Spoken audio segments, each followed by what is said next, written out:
A Way Home by Benjamin Gibbs.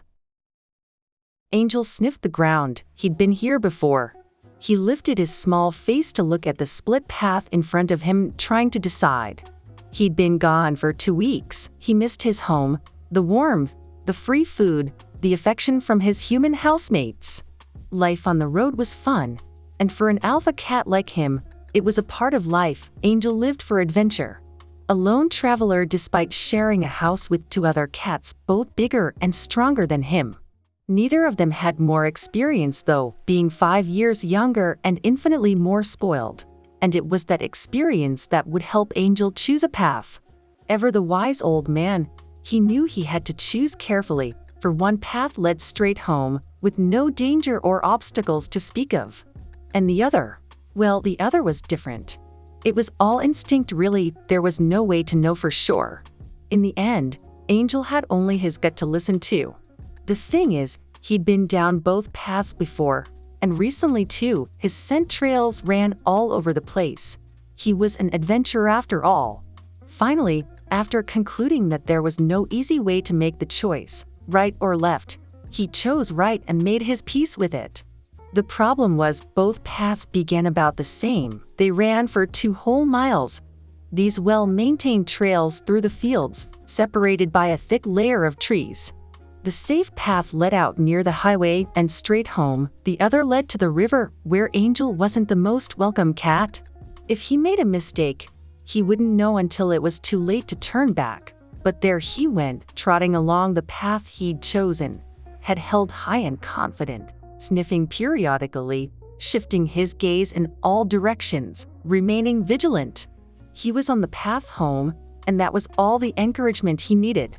He chose the wrong path, of course, there wouldn't be much of a story if he didn't. And he realized it as soon as his ears perked up to the sound of water trickling over rocks in the distance, the river, more of a stream really. But to Angel, it was a mighty, flowing signal of danger. He froze for a moment. His padded feet stuck to the grass, his ears high, listening for anything, everything.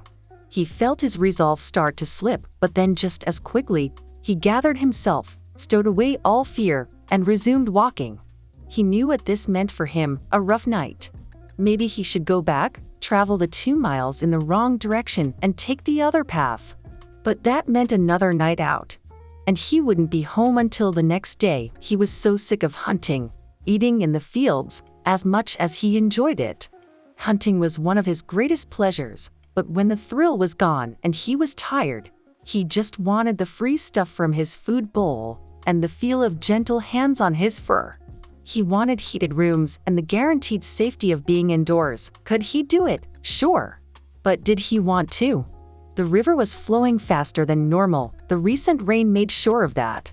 Angel approached it calmly, but without letting his guard down. He lowered his head slightly, just enough to get a quick drink. Another 2 miles home, all was quiet. Just the occasional bird overhead.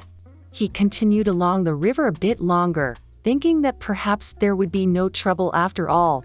But then, from behind a brush, they appeared. Angel had met these cats before, no good hoods who liked to lurk in this part of the woods. These cats weren't like Angel. They weren't domesticated, had no homes, no family or love, only each other, and a penchant for trouble. It was a gang of 5, as always. And they knew Angel as well as he knew them. They slowly and confidently surrounded him as he lowered himself into a defensive stance. It was almost as if they were laughing at him, the way they circled and hissed, waiting for an opportunity when his guard was down, when one could get the drop on him. Angel wasn't an easy mark though, and he was familiar with their tactics. The gang puffed their tails, lowered their ears, and continued to circle Angel while hissing threatening words at him, trying to intimidate him. But Angel stood fast. Growing impatient, one of the weaker cats lunged at Angel from behind. Angel saw it coming, ducked and rolled with the cat, and sent him flying over him with a fresh set of scratches deep in his face. 1 down, 4 to go. 2 others leapt onto him, pinning him down. Angel caught one with a swipe as he was coming in, and bit the other one hard on the leg before finishing him with 2 quick swipes with his one free paw. They backed off for a moment, adjusted their strategy, and came at him again. This time with a third friend. Angel was outnumbered and had to think quickly. He turned to his right and ran up a nearby tree with all three cats hot on his tail. He made it to the lowest branch and went out as far as he could, forcing the pursuers to come after him in a single file line. They approached cautiously. The first one got within swiping range. He hesitated and then swiped twice, attempting to hit Angel in the face, missing both times. Angel countered and knocked the cat over. The cat caught himself and dangled from the branch as his friend behind him took his spot. He came in fast and caught Angel 3 good times, almost taking him out. Angel recovered quickly and caught the cat with an unexpected right, knocking him clean out of the tree to hit the ground with a sickening thud. Angel then struck the dangling cat, finishing him off. The third cat chose not to approach, and instead went back down, joining the others in escaping. Angel leapt to the ground in victory, but to find the fifth cat, the leader, who had been watching the whole time, waiting for him. They stared each other down. This was the only cat who had ever beaten Angel in a fight. Angel lost a small chunk of his right ear in that scrap, but left a mark of his own, a scar over the cat's eye. This was the only cat in these parts besides Angel who once had a home, and Angel had heard his name being called once upon a time. Memphis. A big, broad, darkly blue-coated cat, a natural leader, and Angel's nemesis. Memphis must have outweighed Angel by 7 pounds, and had a tail twice as long as Angel's. He was meaner and older by a year. But Angel had something Memphis hadn't known for a long time, a home to fight for. They stood facing each other, both prepared for the inevitable. To Memphis, Angel represented everything he once held dear before it was taken from him. To Angel, Memphis was just in the way. He didn't hate Memphis. He didn't want harm to befall him, but he would do anything to get home. Angel pointed his tail straight up and relaxed himself, hoping Memphis would take this as a sign of peace and call it a day. Memphis wanted no part of it and puffed himself up. He began to approach Angel, letting out a deep growl. Angel backed up and prepared himself for the attack, just as Memphis was closing the last few inches of space between them. Ooh! Yip, yip! Both cats started at the familiar sound. For a moment, they forgot each other. Their hair stood up, the blood turned inside their bodies. Every emotion felt between them gave way to fear. It took a moment for them to gather themselves and remember why they were there. They turned their attention back towards each other and made a silent agreement. Their confrontation would have to wait. They both had bigger problems now. Coyotes. Memphis looked at Angel with a mixture of anger and amusement. Angel was lucky this time, but they'd meet again. Memphis backed away slowly, not taking his eyes off of Angel, and then finally turned to run into the brush from where he came. Angel was alone now, the confrontation finally over. But then, yip, yip, yip, ow! Closer this time, Angel found the river again quickly. He could hear the breaking of twigs and the rustling of bushes. He didn't have long. He ran along the river towards his destination. Behind him, the rustling grew louder and louder. He ran faster now. The sky was getting dark. Padded feet landed heavy on the ground behind him. He stopped for a moment to look back. 3 coyotes emerged from the trees. Angel froze in fear. They locked eyes. The coyotes snarled and growled. Saliva pooled up in the corners of their mouths and dripped out. They took a few small steps forward, snarling harder. Angel snapped out of his daze and took off running. The coyotes took off behind him. They barked and threatened, gaining on Angel quickly. Angel ran as fast as his legs would take him. He was unsure about whether he was still following the river or not. He tried in vain to listen past the barking to find the sound of water. At that point, the only right direction was away from his attackers. He only hoped it would take him home as well. The coyotes were just behind him now, and Angel was tired. His legs were close to giving out. If not from exhaustion, then from fear. It was wearing him out, and he could hear the distance closing behind him. He might not make it home this time. Bark, bark, yip, yip, yip. He thought about his food bowls. How much he had looked forward to that free cat food. His humans always provided the good stuff. and that fancy water fountain, so cool on his tongue. Snarl, bark, bark, bark. The footsteps were heavy in his ears. He thought about all the nice warm surfaces he loved to sleep on, the space heater, the back of the couch, the bed where his humans slept. His humans, they sure weren't perfect, but they tried their best. They never appreciated all the mice and moles he brought them for dinner, but that never stopped him from trying. He would miss them. Bark, bark. Snarl, growl. He could feel their breath on his tail. This was it. Wait, what was this? A break in the trees? Could it be? Yes. The fence. Those big dogs couldn't make it over the fence. But Angel could.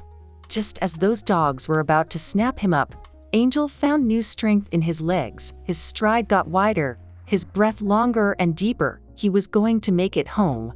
He ran faster than he'd ever run before. He could hear the barks getting more aggressive as they got farther away. The coyotes took the challenge and started to speed up as well. They grew louder and closer once more, but it didn't matter. Angel closed the last few feet, finally leaving the jungle behind him, and leapt. He soared high through the air, higher than a normal cat, as if his larger ancestors caught him in the air and pulled him higher. He flew straight over the fence with 2 feet to spare and landed safely on the other side. He heard the coyotes smack into the fence and yelp, falling back. He turned and gave them the slightest smirk. They snarled at him in defeat and turned to run back into the trees. Angel fell onto the ground, knowing he was safe. He rolled onto his back and looked at the stars for a minute while he caught his breath. Next time, go left, he thought to himself. 2 weeks gone. He couldn't wait to get home. And he could see it in the distance, the brightly lit porch and the sounds of life inside. He jogged across the field, mice running in all directions at the sight of him. He continued through the front yard and finally made it to the porch. Everyone was inside and he could see his humans standing in the kitchen. He jumped into the rocking chair and stood up on the back of it so it would lean slightly forward and make a sharp knock, knock on the window. His humans turned to look out and nearly burst into tears when they saw his face. They rushed over and opened the window, trying to pick him up, blubbering about how long he'd been gone. Angel ignored them, jumped down onto the floor, and walked straight over to his food bowl and began to eat. He didn't see what all the fuss was about. He was a grown man, and he'd made a man's journey. The truth is, it didn't matter which path he chose. Each path led to the same destination. He had no way of knowing which path would be easy and which path would challenge him. He simply chose a path and, like a man, met whatever trials he faced, and in the end, he made it home. The Dreamcatcher and His Wife by Timmy W. Late at night, loud laughter emanates from the club where people cheer and talk loudly while the barman pours drink after drink. The door swings open and a man steps in. He is dressed all in black with a ski mask hiding his face and a revolver at his belt. He stands just inside the doorway, head held high while the disco lights blare and deafening music plays. Without warning, he pulls out his revolver and the whole room falls silent. He aims the gun at the barman's heart and fires.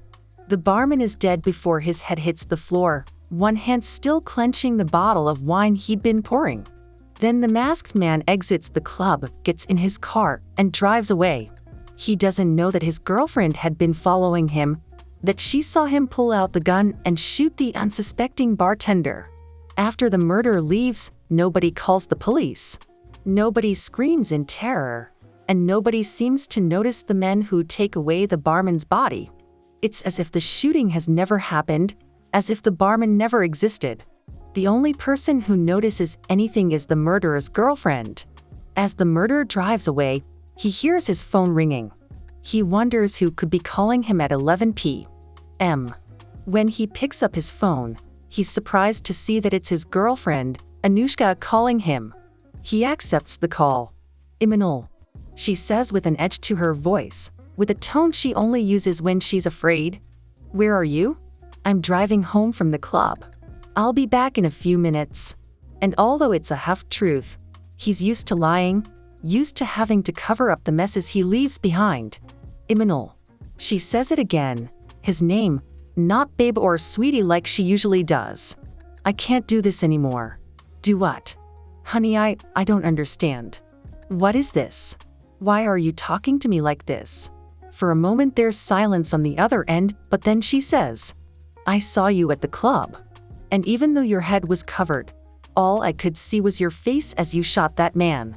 Imanol, I saw you. You put a bullet right through his heart. I know you, Imanol. You're not a bad person. You had a reason for killing that man. You had to. Why did you do it? Imanol was afraid of this. Afraid that she would see past the excuses he made at times to slip away, that she'd wonder why he kept leaving the house late at night to go places, wonder why he was always so wound up, like a lion ready to pounce. Until now, she'd never questioned him, always believed his word, but this night was different. She'd followed him to the club, to the terrorist who thought he was so clever for hiding in plain sight. I'm sorry, he says, and before she can say anything else, he hangs up and puts his phone on silent. He doesn't go back home that night. He doesn't want to see the hurt look on Anushka's face when he returns home. He knows she will call him 4 more times before she gives up, and that she won't call the cops because she loves him too much. And there's something else he knows. He can't tell her the truth. He books a one-night stay at the motel nearby, but what he doesn't expect is to see his girlfriend who is already there. The motel is poorly lit and the dirty red walls are battered and worn. Here and there, cracks have sprouted from the ceiling and the paint has crumbled away. And in some places, dirt has filled the cheap marble tiles where they are chipped and broken. When he sees Anushka, he feels the weight of the tiny box laying inside his pants pocket. He is no longer wearing the ski mask, giving way to a soft face with brown eyes and a head of blonde hair. Anushka is sitting there on the gray couch in the lobby waiting for him, one leg crossed over the other with her brown hair tied up in a neat bun. Her eyes do not light up like they normally do when she sees him. He approaches her, unsure what to say. For a moment he closes his eyes and tries to will her to see what he wants her to see, but it does not work. He knew it wouldn't. It never works on Anushka, and even if it did, it would not be right. I knew you would be here, she says, frowning as if contemplating why she is here herself. A question lingering on her lips, why did you kill that man? Imanol stays silent. He knows it is too late now to lie, to make it all go away with a few well-worded sentences. She has seen the truth, seen what he really is, but she is not scared of him, and yet she sounded so afraid on the phone. And because he has no idea what to say, because he's been wanting to for the last 7 years he's known her, and because he doesn't want to see the hurt on her face any longer, he gets down on one knee and pulls out the black velvet box holding the engagement ring. There, in the middle of the dingy motel lobby, the receptionist trying not to stare, he proposes. Anushka Sharma, he says, will you marry me? For a moment, her face is a mask of surprise, but then a smile spreads across her lips and Imanol knows she has waited for this moment just as long as he has. And yet, there is something else in her gaze, uncertainty. And then she speaks one word that means so much. No. She pauses for a second and then she says, I love you, Imanol, I do. But I will not marry a dishonest man, a murderer, and a liar. I can't marry someone who won't tell me the truth.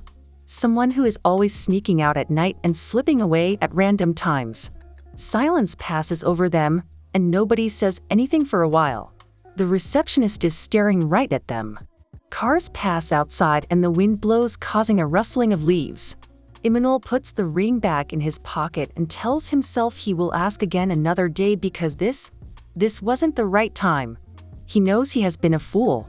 He knows it is his fault for the mess he is in, so he takes a seat beside Anushka on the couch.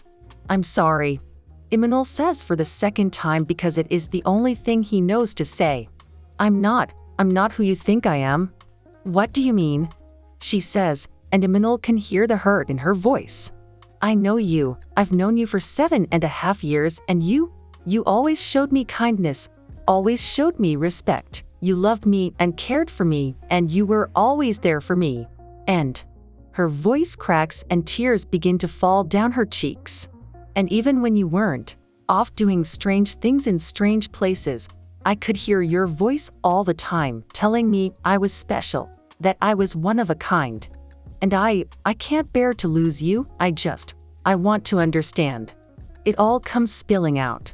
Secrets he has kept to himself for so long.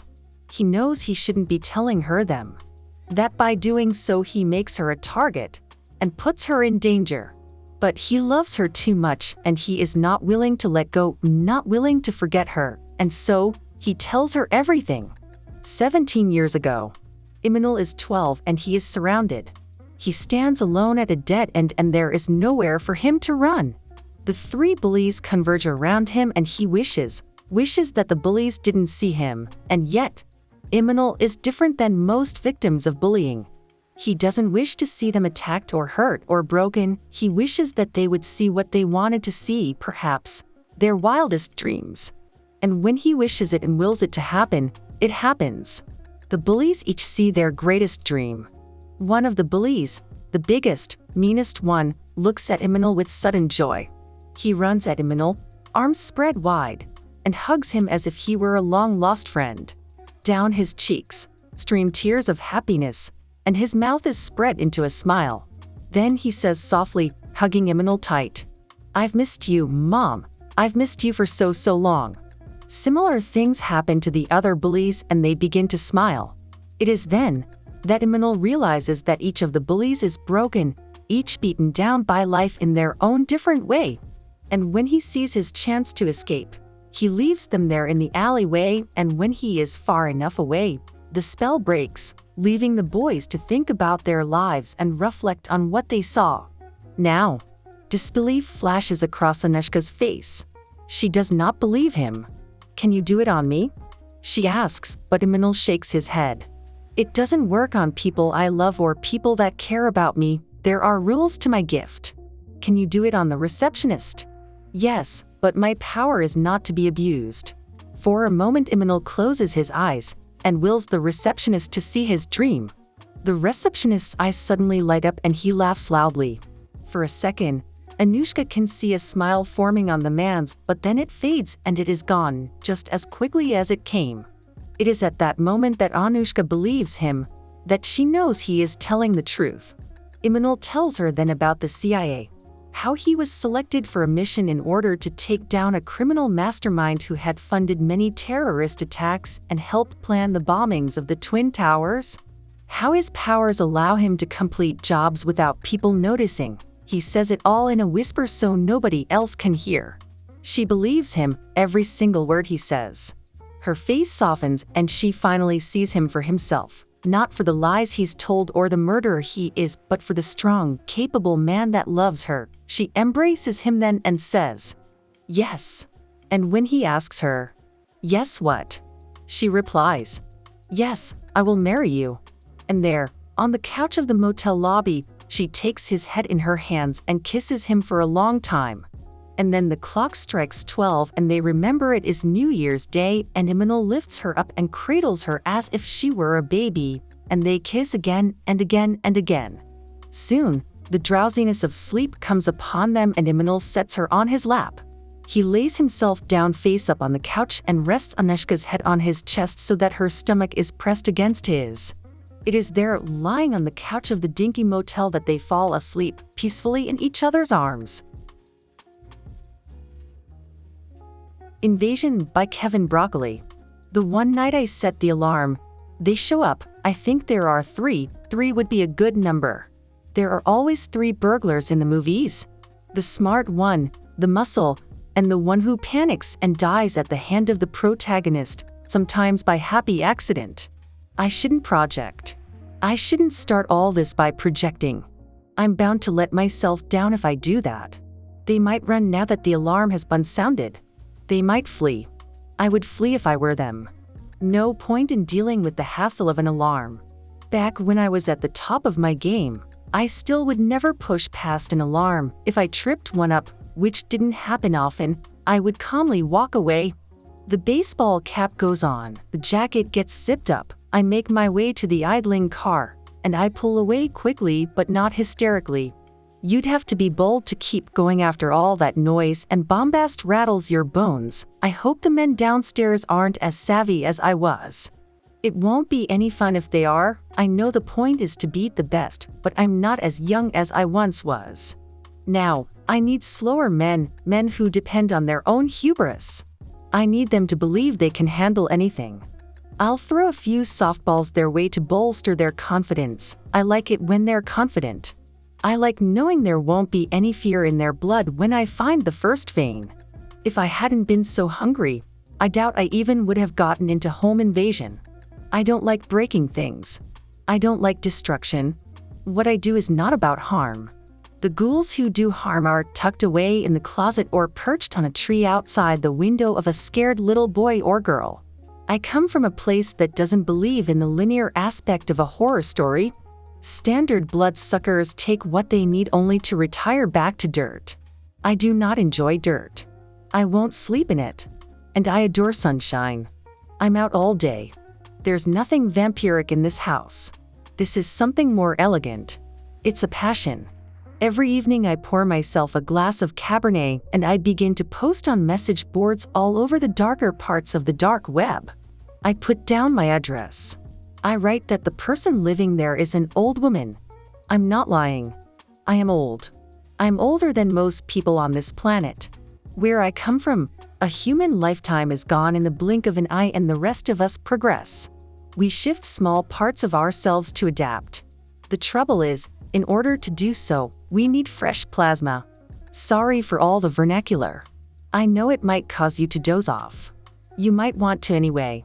The next few parts are not pleasant to watch. The men will come upstairs after they figure out how to turn off the alarm, and I'll have to collaborate with them.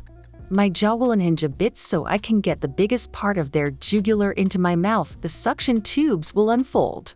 I'll take what I need, but I won't kill them. I won't even harm them. Subjects have told me after the fact that the sensation is rather soothing. It simply doesn't appear so from the outside. From the outside, it appears violent and detrimental. The moment when I have to shed my outer layer of skin directly after consuming the amount of plasma that I need is always disturbing as well. I wish there was an easier way to do all this, but there simply isn't. Longevity has a cost. Most things do. You arrived because of the post you saw, didn't you? You believed the part about the cash I keep here at the house. You believed there was a safe. You fell right into my little and cold-blood immersion. You came alone. I admire that. I really do. I also used to work alone, but then I knew what I was getting myself into when I entered a home. Sleeping bodies deep in REM. Family photos on the walls and unlaced doilies on hall tables. Every so often, I'd pick up one of those photos and feel jealous that the family I was about to collaborate with was going to feel something I haven't felt since my third puberty. Where I'm from, moonrises signal maturity. When the third moon rises on your 200th birthday, you enter into the beginning of the end of your childhood. You are expected to sustain yourself from that point on. You are expected to hunt. I was never much of a hunter, but I was something of an invader. Once you've maneuvered a ship the size of a comet past the ozone and the radar and the spying eyes that seem to be everywhere these days, getting inside a common home is no challenge. Unless there's an alarm. I never messed with the alarms. You look so comfortable in that cocoon I made you. Making the cocoons is always my favorite part. After the paralysis, the time I take constructing a vessel for growth is something I really cherish. The older you get, the sturdier your cocoons. The stronger the vessel, the brighter the emerging creature. When the time comes, you'll see what I mean. You'll burst forth, and this room will glow with your unstoppable luminescence. I will be rejuvenated with the gift you've given me in the form of a simple liquid, but you will be given something so much greater. For me to be like me. For something as majestic as I am to bestow that same genetic code to you, who would have enjoyed nothing more than a blink of a lifetime on this planet. It is amazing to you that you do not spend the rest of your existence riddled with guilt that you cannot ever repay me for my generosity. Luckily, creatures such as us do not believe in guilt. If we did, it would slow us down immeasurably. The alarm's gone off. They must have seen the note I left by the door. The poor old woman who needs to write down her alarm code and mark it as such because she's so forgetful. She's so sad. Look how vulnerable she makes herself in this big house with drawers of cash and a safe full of who knows what. They'll be up the stairs any minute now. I hope they take their time. I hope they can have another moment or two of humanity, no matter how flawed it may be. I hope they slow down and appreciate the last scoops of air they'll inhale before I release my underteeth and welcome them to the cocoon. I hope they don't rush, but they always do. For whatever reason, they just can't get here fast enough. Here fast enough.